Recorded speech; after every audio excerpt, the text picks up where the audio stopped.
If you're wondering why Mark Selby accused Ronnie O'Sullivan of disrespect, these three brutal escape shots make it perfectly clear. Each was more aggressive than the last, driven purely by frustration rather than careful strategy. The trigger for Selby's frustration was this extreme cross-double shot, where O'Sullivan potted the red perfectly into the right corner pocket. The cue ball bounced off one cushion and landed perfectly on the right middle pocket. But for Selby, risking position on a lower red was never worth it. Slow, tactical safety play to wear down his opponent was always his go-to move. He gently rolled the cue ball to rest against the yellow, with no idea just how close O'Sullivan was to snapping. Fed up with Selby's slow play all match, O'Sullivan got down on the shot without even a long look, and fired a powerful escape straight at the pack.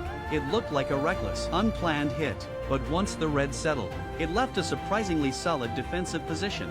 Selby's carefully crafted slow play tactic was broken up so easily, and it clearly left him frustrated. Still, he was not about to abandon his game plan with a final spot on the line.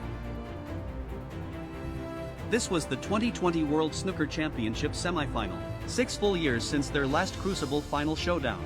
Even though it was only the semi-final, every fan and player agreed the winner would all but lock up the title. Karen Wilson, waiting in the final, was not seen as a real match for either man at the time. There was more to O'Sullivan's anger than just hating slow play. He had gone 6 straight years without a world championship win, and his biggest mental block came from losing the 2014 final to none other than Mark Selby.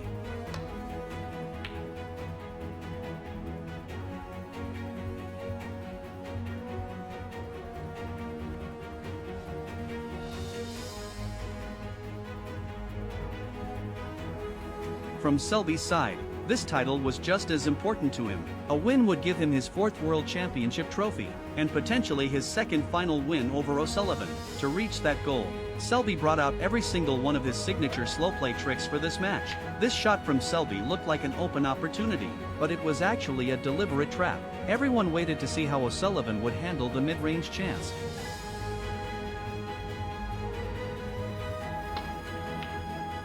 Brilliant pot. O'Sullivan's legendary middle pocket game was still on point, but the pink ended up tight against the right cushion, a major problem for any potential clearance. Selby's expression shifted immediately, because he knew better than anyone just how good O'Sullivan was at comebacks.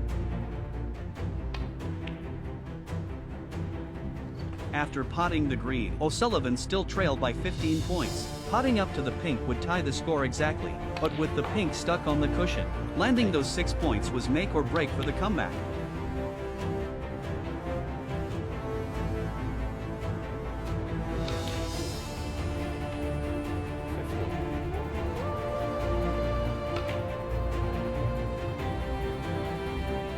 Unfortunately, he failed to nudge the pink off the cushion, and his attacking run came to a halt.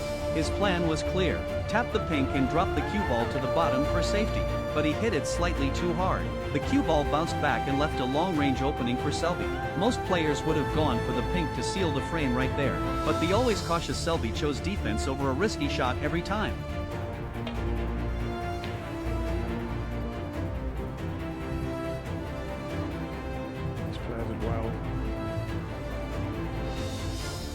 O'Sullivan had already lost his patience by this point. He could have settled in for a long safety battle, but instead he opted for another powerful smash at the table. Once the pink and cue ball settled, Selby was left with an even better attacking chance. Sensing O'Sullivan's fraying temper, Selby decided to slow the pace even more, hoping to break his opponent's mental state for good. He led 15-14 on the scoreboard, and just 2 more frames would send him to the final.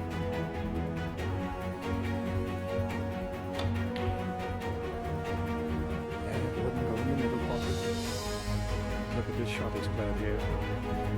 Typical Mark Selby shot there.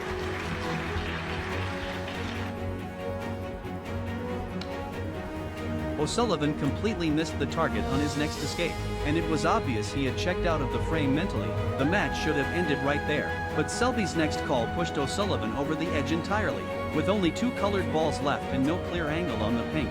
Making O'Sullivan escape again was the obvious logical play. Despite the simple situation, Selby took his time to drag out the moment even more, launching into another long thinking break. He stood over the table for a full 5 minutes, before turning to the referee and asking for a respot to make O'Sullivan try again. No one could quite figure out what took him 5 full minutes to decide.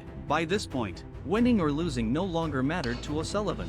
His patience was completely gone, and he ended the frame with one final reckless power shot. Selby won that matchpoint frame, but O'Sullivan came roaring back with 3 straight frames to win the semifinal, and eventually lifted the World Championship trophy. The crushing turnaround was hard for Selby to accept. In his post-match interview, he told reporters he felt O'Sullivan had been disrespectful throughout the semifinal.